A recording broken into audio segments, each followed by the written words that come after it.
Introduction to research. This is the outline of my talk. I am going to say a few words about the idea of a university, about the nature of science, nature of research, just briefly what drives research, then what do research scholars work on. This is a summary from when I was doing research here. I did a summary of what people work on, try to classify the problems. It comes under 6 or 7 classifications. And then I am going to talk a little bit about learning and creativity, because while coursework is mostly about logic, research is a lot about intuition. While you use logic, you make your leaps only through intuition. And we have some understanding of it from the work of Sperry and co-workers. It's called the split brain experiments. Sperry got his Nobel Prize in 1981, a neurosurgeon. Then I'll give some advice that I can't resist for research scholars, and that is also based on my experience here with students, and a last line on ethics. Basically, the university itself is conceived somehow. In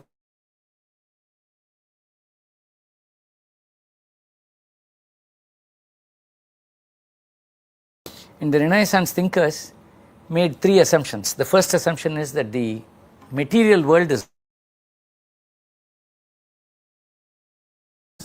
that's what it means.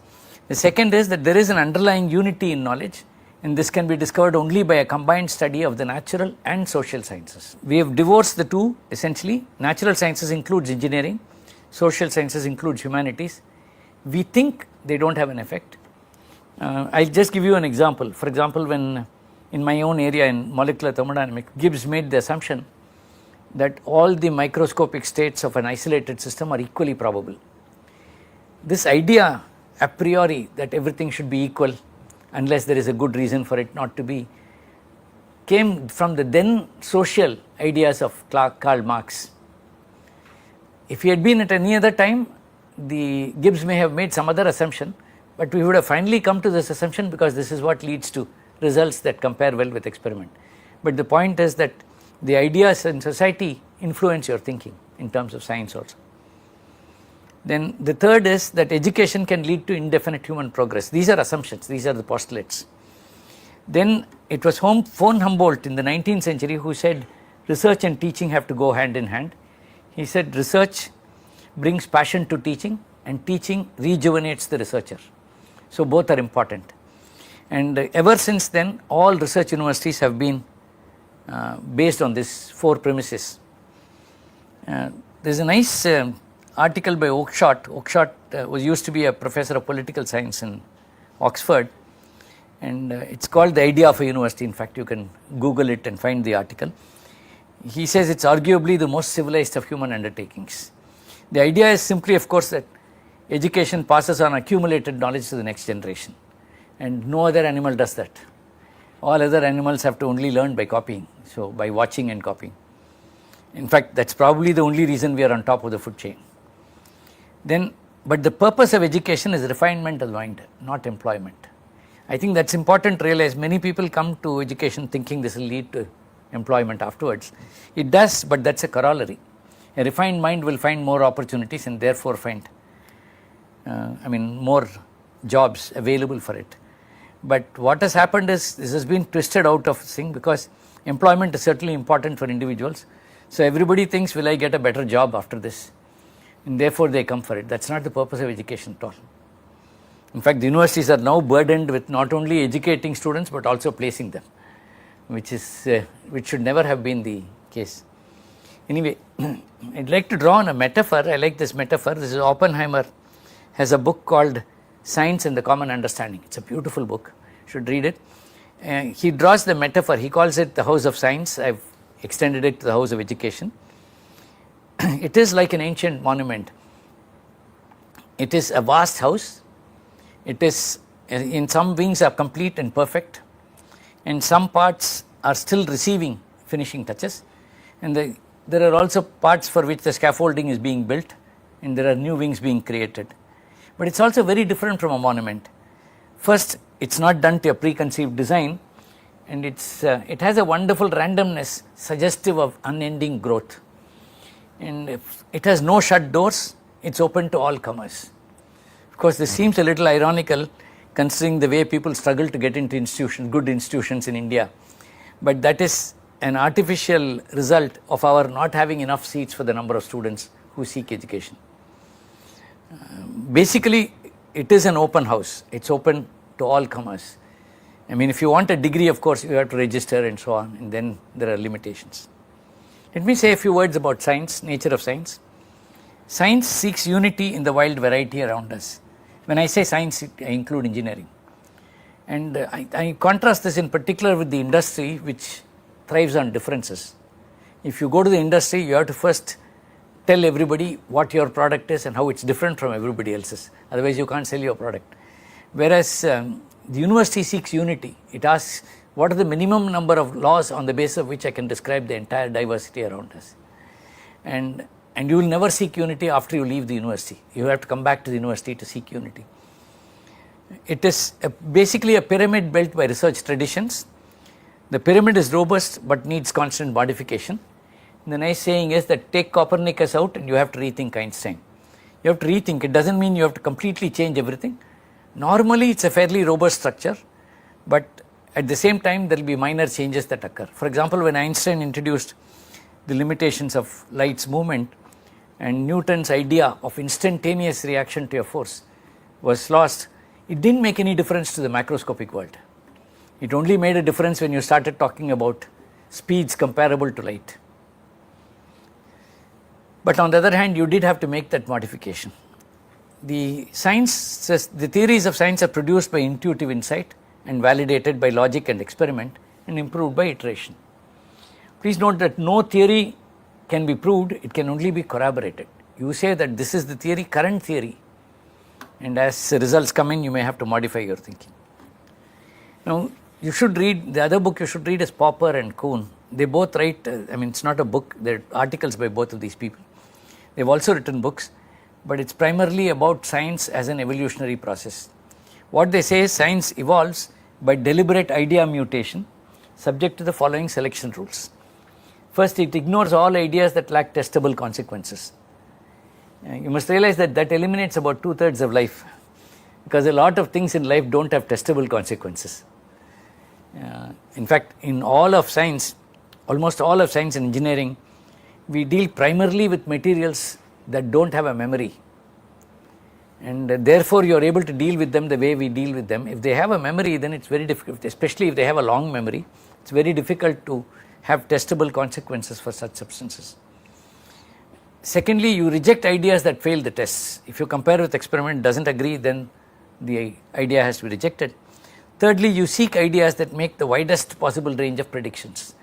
If you can predict 2 things with one idea and 3 things with the second idea, you keep the second idea and throw out the first, because you're seeking unity. You want to know what's the minimum number of basic laws on the basis of which you can explain everything.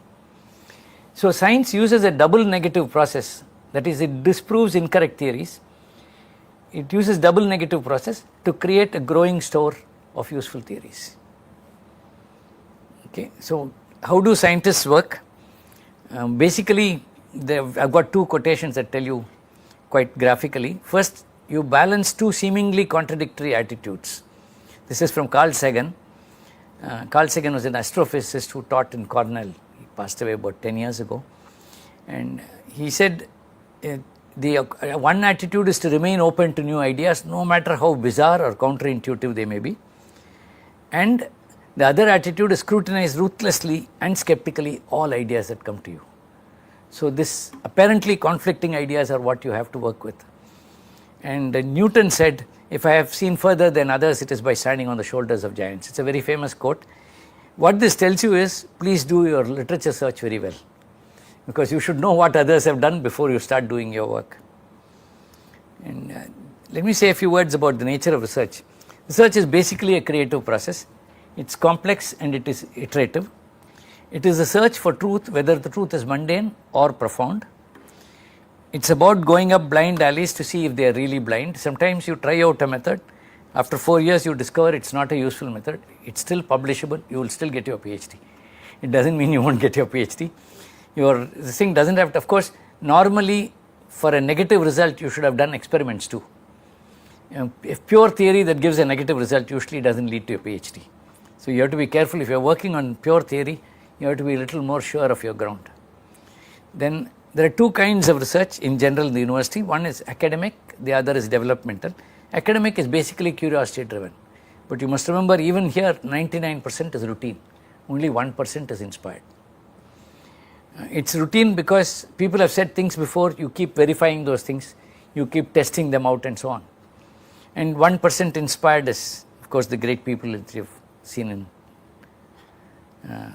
in science and in engineering, various fields. The developmental research is application driven. It's a team effort, it needs leadership and considerable funding. So what drives research? This is from Donald Stokes' book, but it's basically a well-known diagram. On the one hand, what drives research is fundamental understanding. You're trying to understand things in a fundamental way. The other is the consideration of use. So you divide the area space into 4 quadrants, and there is a quadrant to be avoided. The pure basic research quadrant is called the Bohr quadrant. Use-inspired basic research is called the Pasteur quadrant. Pure applied research is called the Edison quadrant. Incidentally, there is a famous quotation of Edison that said, they asked him, I believe he succeeded in making the light bulb only out in his 10,000th trial. So they asked him, they went and said, you failed 9,999 times. He said, no, I didn't fail. I found out how not to make a bulb in 9,999 ways. So that's also a contribution to research. So these are what you have to do. This quadrant is to be avoided. I'll say a few words about that later. This is a slide that I borrowed and adapted from President of the University of Twente. We met in a meeting in Korea. It was about research and how universities should pursue it. And the idea is the following. Primarily, you have basic research which takes existing understanding to an improved understanding. Then you have existing technology which goes to improved technology. So we have industry-driven, science-driven research. The reason I put this in is because I think we should realize increasingly what's happening is we are not able to control the applications of science and technology. So you have some results that come out. Turns out that you have made an improvement to understanding, you have made an improvement to technology, but there is a side effect. Typically, for example, it may be an environmental side effect of a technology. And then there are lots of objections to it. And many scientists and technologists have complained that these people who object to it are eco-terrorists. But actually they are not. The point is they didn't know about this technology till you told them about it. So the idea is increasingly in universities that you should have a society-driven research where you should inform people about what you are working on, where it will go, so that social scientists are also involved right at the beginning and they warn you that this might lead to consequences. So the idea is if you take them in the team right at the beginning, then you are likely to produce technologies that will be actually useful. Now a lot of your technologies may not be useful. So there is always a risk of your running into problems because you did not take these considerations into account. So it's called context of use inspired research. That is, you must know where it's going to be used and you must discuss it with people in humanities and social sciences. Sociologists will tell you the society will not take kindly to this, or they may say with the existing structure this technology can lead to problems and so on. What drives the research scholar? I am hoping it is interest in an understanding of some aspect of the universe or making things the good God forgot to make. That's a quote from, it's an old quote now, I think it's from 2001 or 2002. Arthur Miller was the president of the US Institution of Engineers, American Institution of Engineers, and they have a 1-week celebration in February of not an Engineers Day, they have Engineers Week.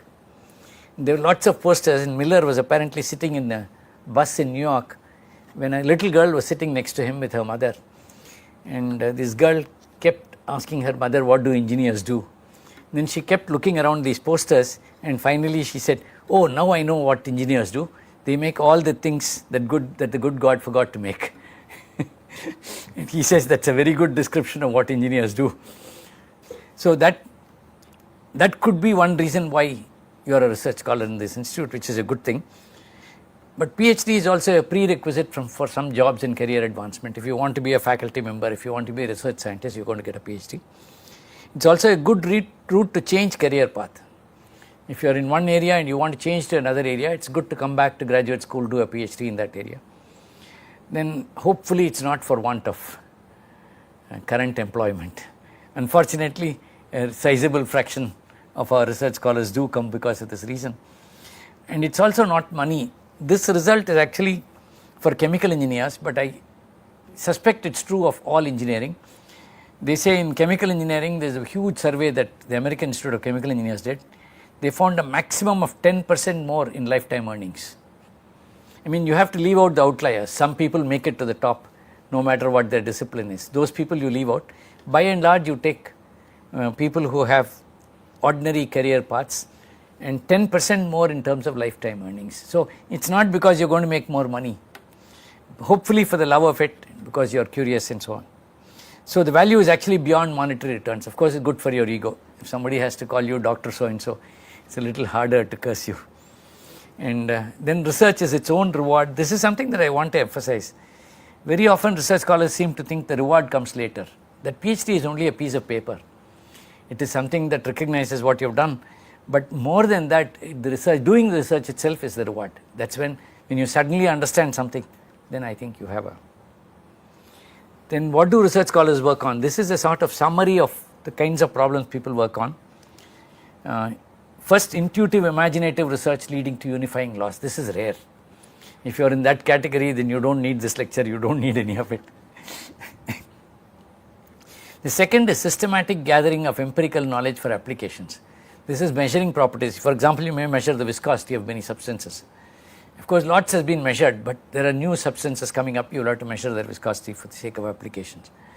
Or you may be doing it in order to check the validity of existing theories. I think these constitute about 60% or maybe a little less, maybe about 40% of the entire work. If you look at journals and look at all the papers that come, you will find this is a very large fraction. Then extensions of existing theories. This is also quite common. A theory may be applicable to Newtonian fluids, you may want to extend it to non-Newtonian fluids. Then synthesizing materials and characterizing them. This has always been a big area, and now it's much more so because of the so-called nanoscience and technology. 1959, I think, when Feynman gave a lecture to the American Physical Society. The lecture was titled, "There is Plenty of Room at the Bottom." It was the first lecture on nanoscience. And essentially Feynman said that we've reached a point when we can manipulate individual molecules or sets of molecules, and therefore you can change the structure of material so that you can get the properties you want. See, when I was a student, this was unthinkable. And I mean, that tells you partly how old I am. But basically, it was unthinkable. They said this is the property, you substituted that into the transport equations, you predicted what would happen, and you say if you have this material, this is what will happen. Now, you know what you want, and you ask, can you make a material that would respond to shear stress in this fashion? So, you can ask such questions. You can ask for materials, for example, you have materials that are conducting one way and non-conducting the other way. And they are used often in applications where heat is conducted one way, but you can touch the material from the other side very practically touch it. So, I think there are now what you have is a great potential to synthesize materials. You can change molecular additives here and there and create substances that have properties that you want. But you have to characterize them, of course. That is a very large fraction of the research. Now, at the moment, I think nanoscience and technology probably cover 60% of all current. Mathematical modeling and simulation, this is an important part. Although I must warn you that you should never get into mathematical modeling if you don't have a physical understanding of the system. I mean, doing mathematical modeling for its own sake is meaningless, although there are some useful occasions where you do that. For example, you do neural networks, and all this is done primarily for control. It's not so much for understanding the science behind it, but to understand the relationship between output and input of a system, and use that to control the system. In chemical engineering, it's used presumably in metallurgy also, because in large number of systems you have a lag in measurement. Ideally, what you would like is find a product, set a set point, find the difference in properties between the product and what you wanted, use that difference to drive the process to correct it. That's feedback control. But in most systems, in chemical engineering particularly, the feedback comes too late. For example, if you are saponifying oil to produce soap, you are adding sodium hydroxide to oil to produce soap. If you have added too much sodium hydroxide, you will know only after the results come back from the lab. By that time, that batch is gone. So what people do is now do a mathematical model of the process. They give the disturbances that come in the feed to the model and ask what is the consequence. Use that consequence to control the process. So basically, mathematical modeling is done in order to do anticipated control.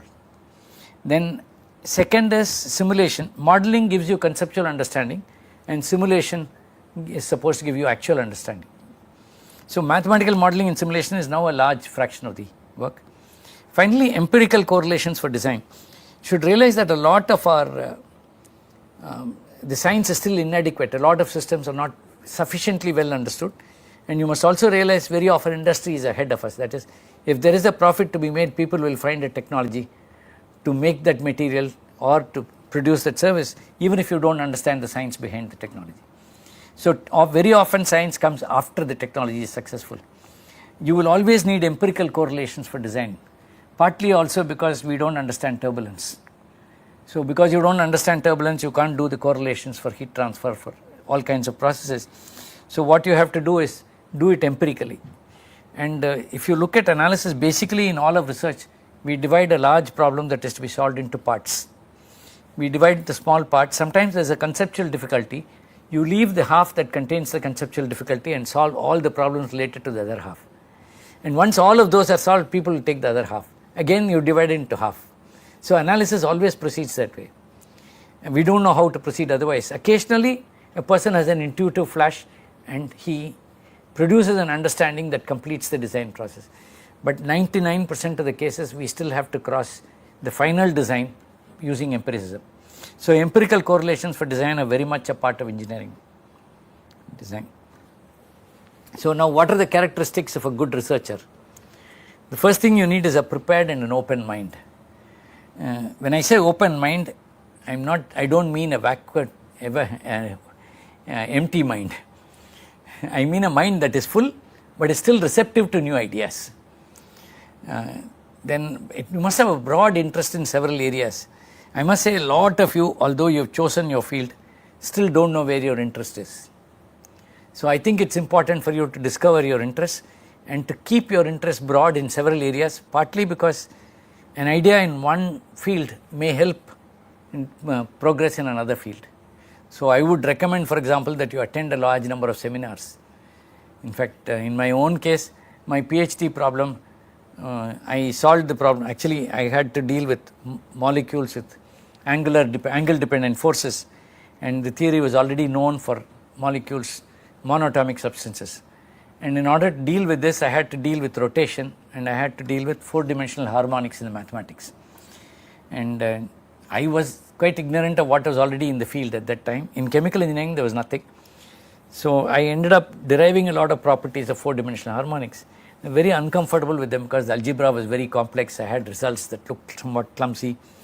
Then finally, I went to a physics department seminar simply because they gave very good eats.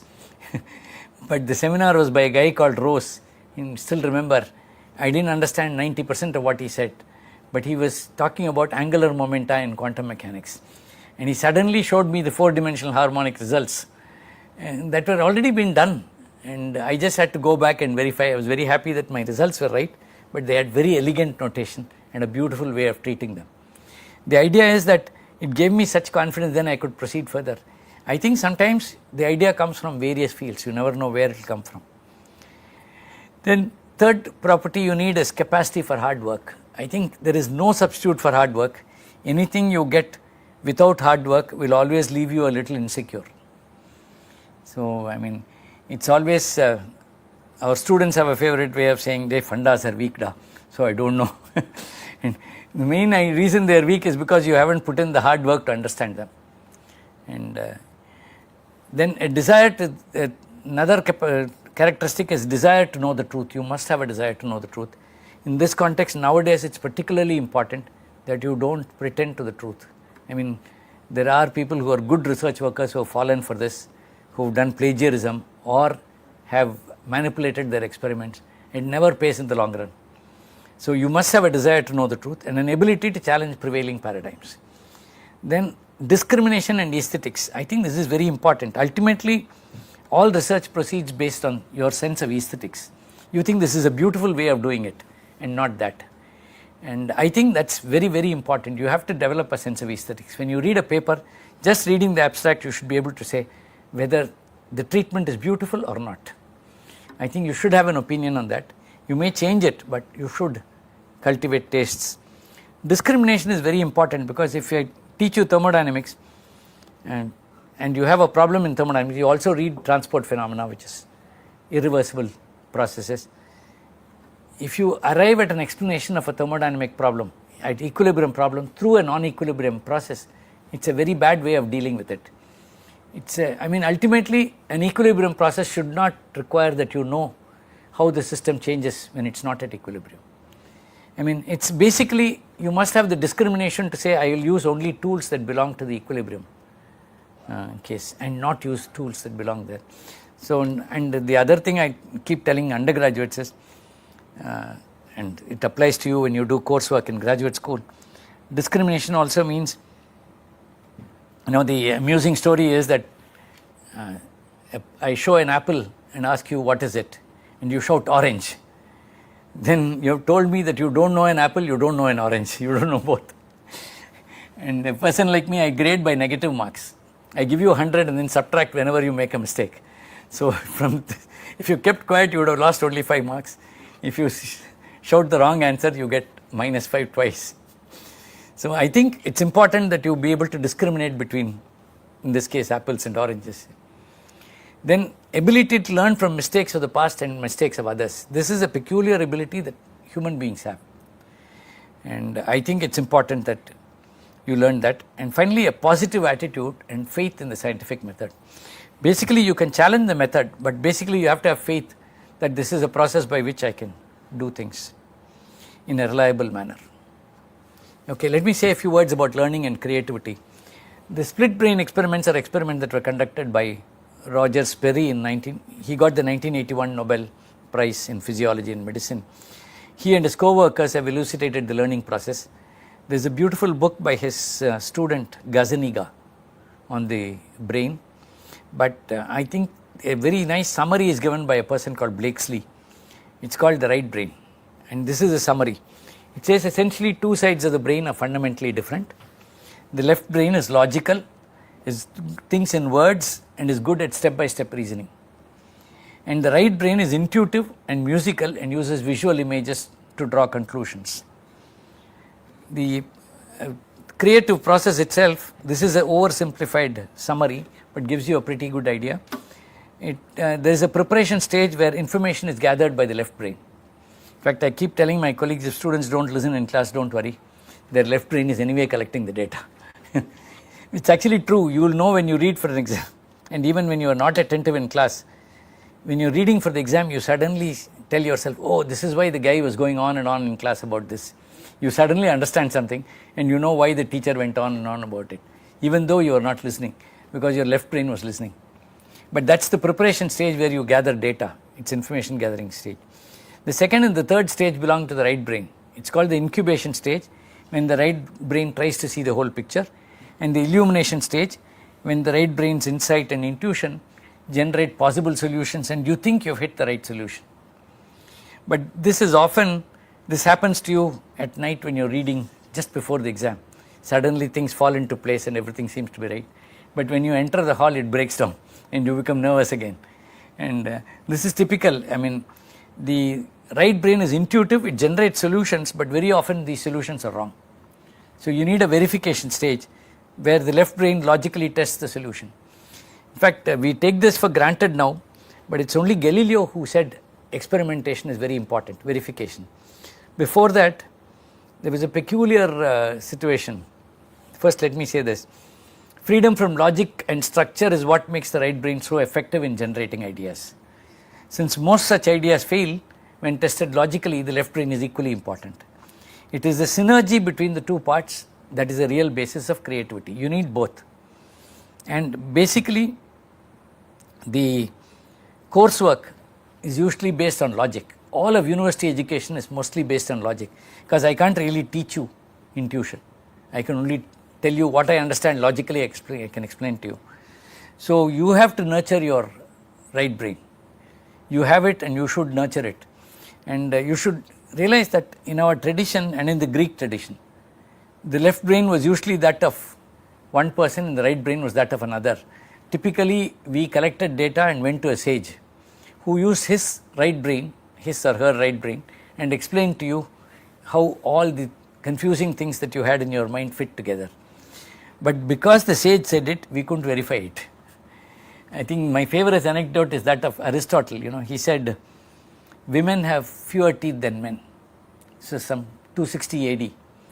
And it was 1450 AD before somebody finally said, no, Aristotle was wrong. I have actually counted the teeth of men and women. They have the same number of teeth. And mind you, Aristotle had 2 wives and he never counted their teeth apparently. So, but I think this kind of thing happened in both, and it's Galileo who said you have to question everything. And now if you have a good new theory of science, you have to propose an experiment that may lead to its downfall. For example, Einstein proposed that you measure the bending of light during a solar eclipse from a place in Africa where it was a cloudless weather and there was a new moon. So you could actually see the light and bending, and Eddington went and measured it. It was exactly as Einstein predicted. If it wasn't, Einstein's theory would have been thrown out. But Einstein had to propose that experiment. So basically, the creativity results from a meeting of unlike minds. That is, somebody is strong right brain, somebody has a strong left brain. So you need not be in the same person, and you should have a meeting of unlike minds, which is why in the university I recommend very strongly, one tends to group into like minds. You make friends of people who are like-minded. But I think in the university you should make friends with people who have an unlike mind. Even if they make for a little unpleasantness, the chances of joint creativity are higher. The university basically trains the left brain. You have to nurture your right brain. I'll tell you incidentally, in my thermodynamics course, I've told students often that even if it's a complex problem, you have an intuitive understanding of it, so write the answer on the top.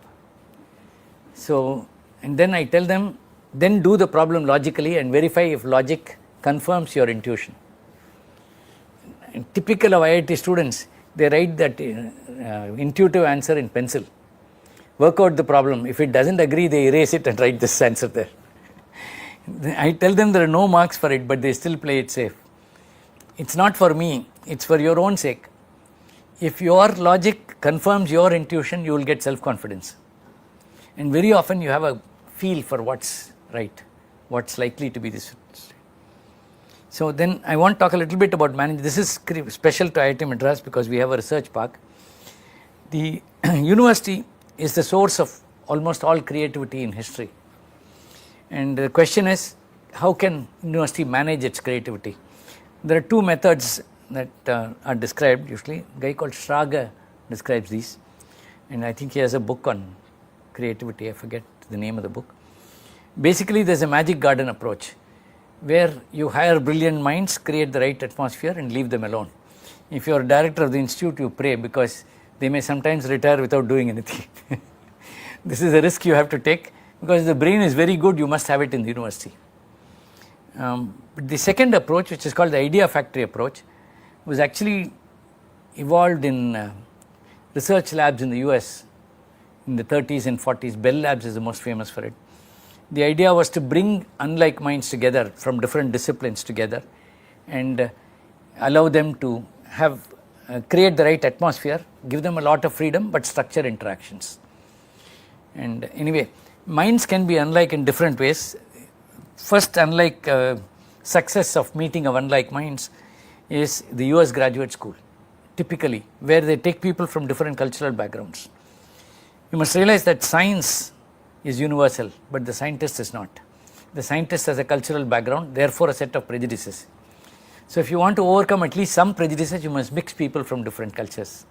And the US did it by accident, because it's a country of immigrants, and they've been very successful. Second is disciplinary training. That's the one I told you about, Bell Labs. They brought together mathematicians, physicists, chemical engineers, electrical engineers, all kinds of people in one group, and that group produced most of the results in solid state physics. Even Bardeen was in that group. But afterwards they called it the solid state physics group. Then they lost a lot of their thing, because now you needed a visa. You should have done solid state physics in either your undergrad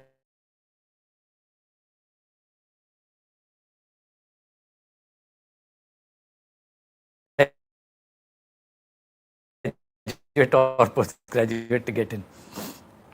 I think you need to have a mix. And the third is attitude near campus, like we have done here. It creates a local concentration of skill and technology. It promotes innovation, competitiveness, and entrepreneurship. It helps convert research ideas into innovative technologies. It houses R&D of companies, creates and nurtures startups, and drives technology-led regional development. The idea in this is this. It's called the golden triad. You have three types of people: the students who have a spirit to conquer, and IIT faculty who have a sound knowledge of the fundamentals, and R&D personnel from the industry who have an awareness of the market value of an idea. So if you have these three minds together, then see, students are likely to come up with a large number of with all kinds of wrong ideas. Nothing happens to them. A prof, for example, is considered an expert. Once you finish your PhD, you're considered an expert. Then if you say some rotten ideas, they'll say, don't you even know this? Whereas when you're a student, you have the freedom. You can make 99 mistakes and the 100th idea may be a great hit. And that's all that's required. So you need this combination. And why IITM Research Park?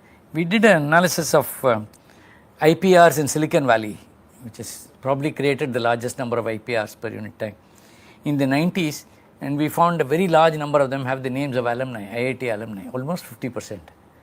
So, I mean, they have many names. One of them is an IIT alumnus. And Louis Pasteur said discovery is the result of chance meeting a prepared mind. In particular, I think he was talking about the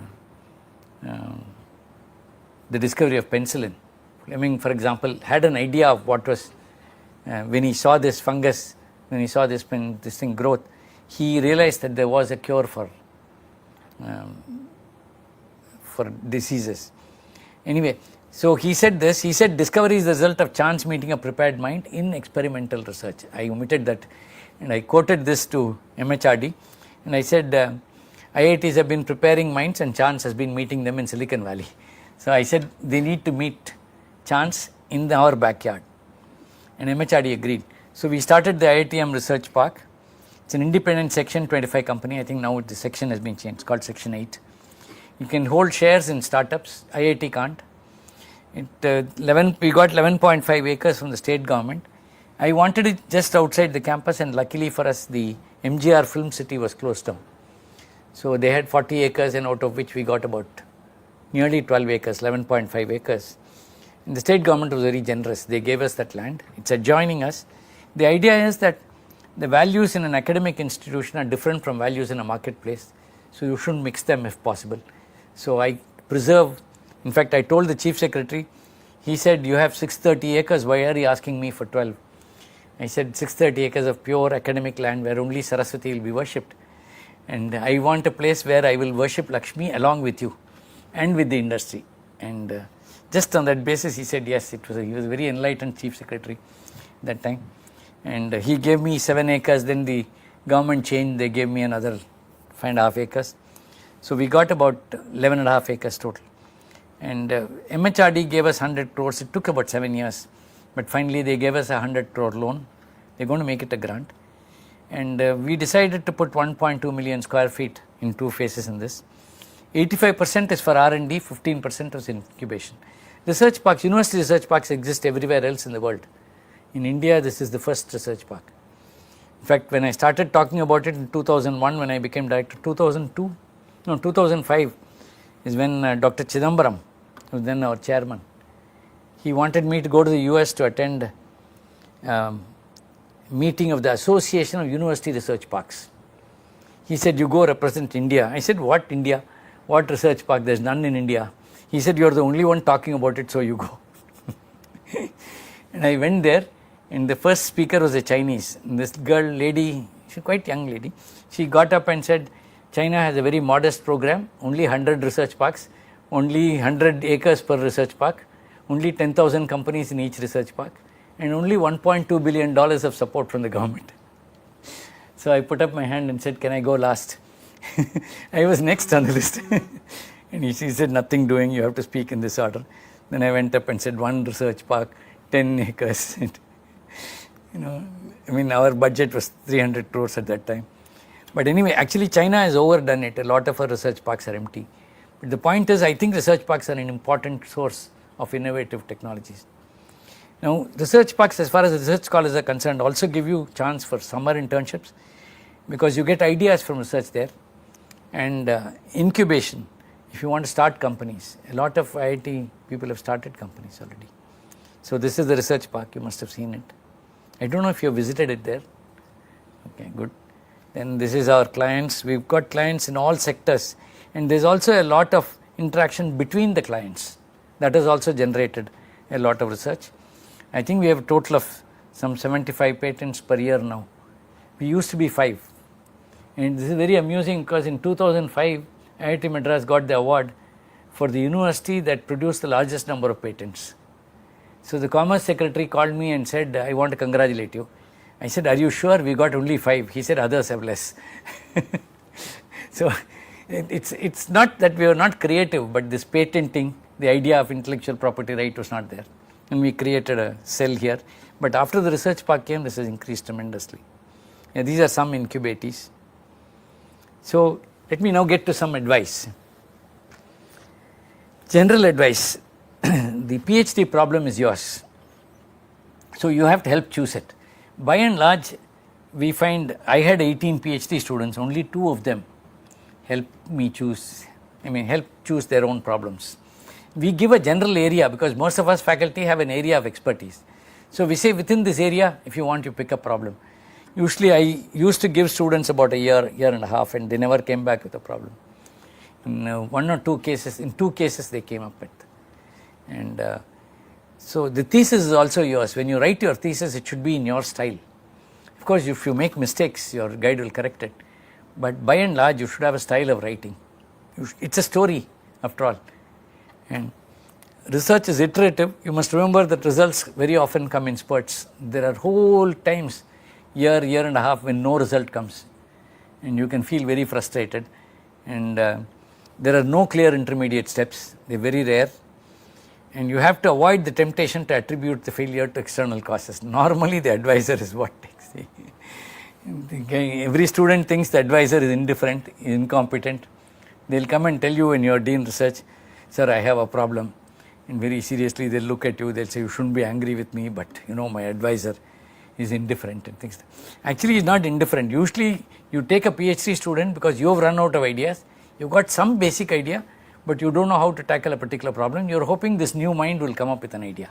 And then you put it together. That's how, if I could solve the problem myself, why would I take a student at all? So it's not 90%, occasionally this is true, okay, 1 in 100 may be true, or 1 in 1,000. But by and large, advisor is not indifferent, because he also doesn't have an idea. He's waiting for the nucleus of an idea to come. His incompetence is not something that a student can usually judge. It's very rare. Then the other thing is, he says problem is too difficult, it's ill-defined. These are things that, first of all, problem too difficult is common assumption. But very often after they finish, they're very happy that they solved a difficult problem. It's ill-defined. Very often you have to define the problem carefully. You have to know what is possible, what's not possible. The environment is not conducive for good work. Normally I find, if a student is really good, they get into these conflicts right at the beginning. They don't say the advisor is indifferent. They go argue with the advisor as to why I should work on this problem. But that is out of interest. If you have goofed for 3 years and then you go and complain that the advisor is indifferent or the problem is difficult, that means you're just trying to escape from disciplinary action that might follow. So I think the important thing is that the problem is yours. You have to define it in such a manner that it's meaningful. You must know after you finish the problem what's the direction of your research will be if you continue as a faculty. There's some do's and don'ts. Acquire scholarship. When I say most of us are not so original, I'm not being you know, pessimistic. It's a fact that there are very few people who are really original. I'm talking about Newton, Einstein, people of the highest caliber, but most of us are not that original. And what we are talking about is solving a problem for the first time, but solving it as a follow-up of some theory that has already been formulated. So, but you should acquire scholarship. I think that's very, very important. So, people very often don't take courses. Every student and the guide also comes to me and says, sir, we want to finish these 4 courses in the first year, as if it's something to be got rid of. So, you take whatever course is available. Actually, you should take courses that are meaningful to your research. And if you take more courses, it doesn't matter. In fact, I probably have a record for the largest number of graduate courses in US, in Florida, because the chairman told me, why are you taking so many courses? I told him this. I told him, I'm not original, so I want scholarship. And he was a very nice gentleman. He called me in the evening. He said, this was in a coffee room. He said, come and see me, young man, at 4:30 in the evening. And the secretary, Karen Walker, told me, Anant, you're in trouble. When he says, come and see me, young man, he's going to give you a lecture that you will be sorry to hear. So I went in at 4:30 and I told Fayan, before you say anything, let me say this. I think I'm very clever. In my class of 30 students, I think only Charlie Dubros may be cleverer than me. I'm certainly cleverer than all others. But on the other hand, I don't think I'm original enough to impress myself. Then he smiled, he called for coffee and he said, you're quite mature. You have to make this decision, but don't underestimate yourself. You should work very hard. The point is, of course, you shouldn't underestimate yourself, but on the other hand, it is important to realize that many people are not so original. It's good to acquire scholarship, because when you learn many areas, then ideas come in the area that you're really interested in. I've already said this, aesthetics and discrimination. Acquire a feel for the subject, an interest in the problem, and increasing obsession with it. I'm afraid that's not something that seems to happen. I wish people would do that. I mean, before I became director at least, not many students didn't know me, so I would walk to the canteen and try to overhear what students were discussing. Of course, they discuss a lot of politics, a lot of cinema, but I was hoping at least 15% of the conversation will be about their research. I'm afraid it wasn't. I think it was about 10%. I'm hoping it will increase with time. Then anticipate results, but retain your capacity to be surprised. When a synopsis is presented in Dean Research's office, people present the results as if it's routine. Some of it couldn't have been routine. They must have been surprised. Then I asked them, did you really expect this? Then he says, yes. And then I asked them, what is your intuition about this? Then they say the opposite. And then I tell them, then why aren't you surprised? Somehow you've lost that ability to be surprised. I think that shouldn't happen. Then do not investigate a problem without being sure it's worthwhile. But this must begin right at the beginning. You must discuss with your guide, because the guide can also be mistaken about the value of a problem. There, I mean, at the PhD level, you're more like equals. Then understand physics before attempting optimization. People try to do modeling and optimization without understanding the physics. So more do's and don'ts. Discuss problems in the area constantly. I would recommend that very strongly, because you never know where ideas will come from. People who don't know the subject can give you very good ideas. Then do not be afraid of making mistakes. Avoid sophistry. You must know the jargon in your field, but you shouldn't hide behind it. Explain your research to a school kid till he or she understands you. You have to buy them some chocolates or something, ice cream. But I have recommended this. Only 2 of my students took this suggestion, and they ended up with, some of the students they explained to were their own cousins or something in school. But the point was that when they wrote their thesis, I didn't have to correct it at all. Because when you explain it, you know the story fully. Otherwise, you end up having Ravana kidnap Sita before Sita marries Rama. Then there's no Ramayana at all. You have to have the right order. And anyway, communicating research findings quickly and clearly is both a privilege and a responsibility. It is a privilege, but it's also a responsibility, because all research is a cumulative effort.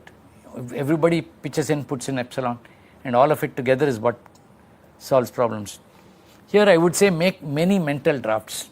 I think this is important. I prefer mental, because when you write, it takes a long time. But if you can envisage the whole thing and make the draft, it would be wonderful. You have to be brief but complete. You have to practice pre-C writing. I don't know if you have done pre-C writing in school.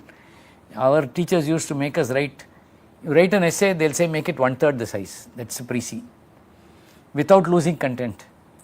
And one student came with some 500 pages, and then came back with 1/3. And then I said, make it 1/3 further. He was about to hit me. But finally, he was very happy with his thesis because it was brief, to the point, it was excellent, very well written. I think it's not the volume. Once you have the ideas right, you have to you have to learn to write it briefly. Value of the work should be obvious from the abstract. You should write an abstract that tells everybody exactly what you have done in the field. Then second is time spent on any aspect of the problem is seldom proportional to the number of pages it occupies in print. Sometimes a whole year's work may see only one line in the thesis. This can happen because you tried different ways of doing it, didn't work out, and then finally you arrive at it. So you will write a paragraph about how some of the approaches you used and how it didn't work, and the actual way you did it will take all the pages. Then give credit where it is due. I think that's very important, and don't plagiarize. I think that's becoming increasingly important. I was just coming from Bombay by plane, and one civil engineering professor was traveling with me. He said he had just admitted a student to his group and threw him out on the first week itself. At the end of 1 week, he met him and he said, what are you going to do? He said, I don't know, somebody must have done this problem, so I'll take this, that, and put it together and submit a thesis. And said, leave this thing, you're not going to stay. And also he said, the student said, if the experiment doesn't work, I know how to adjust things. I think those are things that you have to avoid at all times. Take reviewers' comments seriously. When you have to write your paper up and send it, reviewers' comments can be very damaging sometimes very puzzling. I had my most interesting experience was with industrial engineering chemistry. We had done a work on deactivation of catalysts. There is carbon deposition, the catalyst gets deactivated. We had done a very complicated modeling of the system, and the coupled partial differential equations, and we solved it, had beautiful plots. But by the time we finished all that, we got so tired, our results and discussion was one paragraph, and we sent it off. And then the reviewer said, very good problem, very good formulation, very good solution, so what? That's all. That's all he said. He said, so what?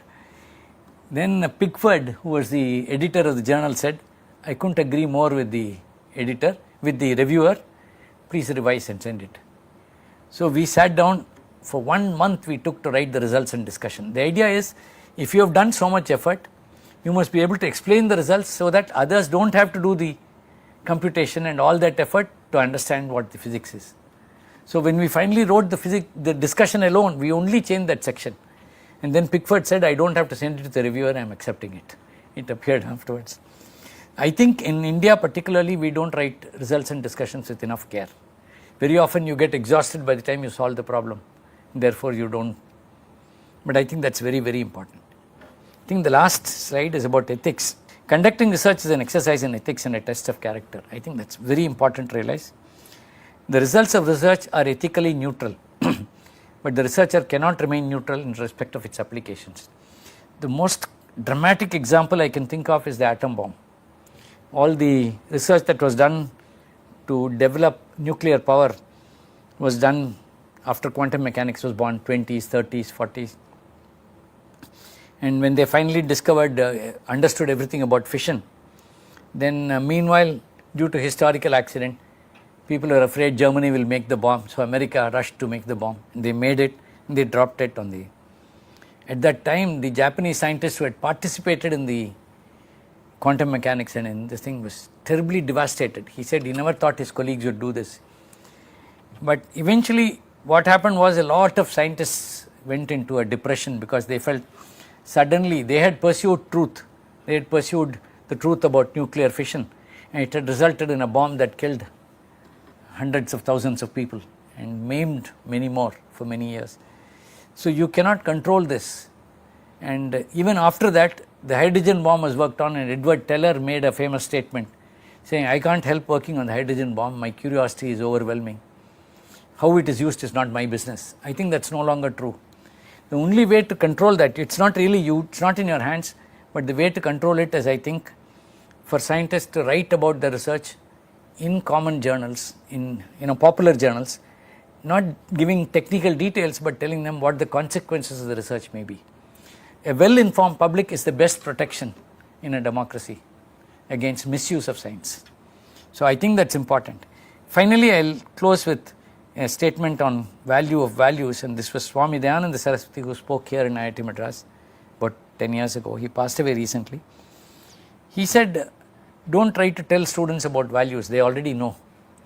If you tell, for example, if you take a thief and tell him, don't rob, it's not a good thing, he already knows it's not a good thing. So he said, instead talk about the value of values. There are many values. One could be acquisition of power, another value is acquisition of wealth, another could be acquisition to just fulfillment of desires and so on. All of these are values. But there's one universal value which is called non-violence. Because you don't want to be hurt, you shouldn't hurt others. But Swami Dayananda Saraswati, like Gandhi ji also, he explained that non-violence is not just absence of physical violence. It could be mental violence, it could be any form. But you know when it is violence.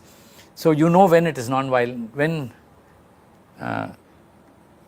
when somebody has used violence against you. So he said, teach them that the value of non-violence is greater than the value of power, is greater than the value of wealth, and greater than the value of fulfillment of desires. And then tell them that if they acquire wealth, power, or fulfill their desires through non-violent means, they are welcome to it. And Lord Krishna says that's the path of dharma. So if you walk the path of dharma, I'll walk with you. Otherwise you walk alone. There's no punishment, you walk alone. And then he looked, there were 450 students in the hall, he looked at them and said, you think walking alone is easy? And most 20-year-olds, plus or minus 3, they all said, of course, we'll walk alone. Then he said, it was the day after the exam. You know this Taramani temple next to Taramani. I don't know if you people still have that story. My students used to say, if you come around that temple, you are supposed to get 5 more marks. When you come to the exam, you just cycle around it and come to the exam. He says, may or may not be true, but why take a chance? If you get 5 marks, why not?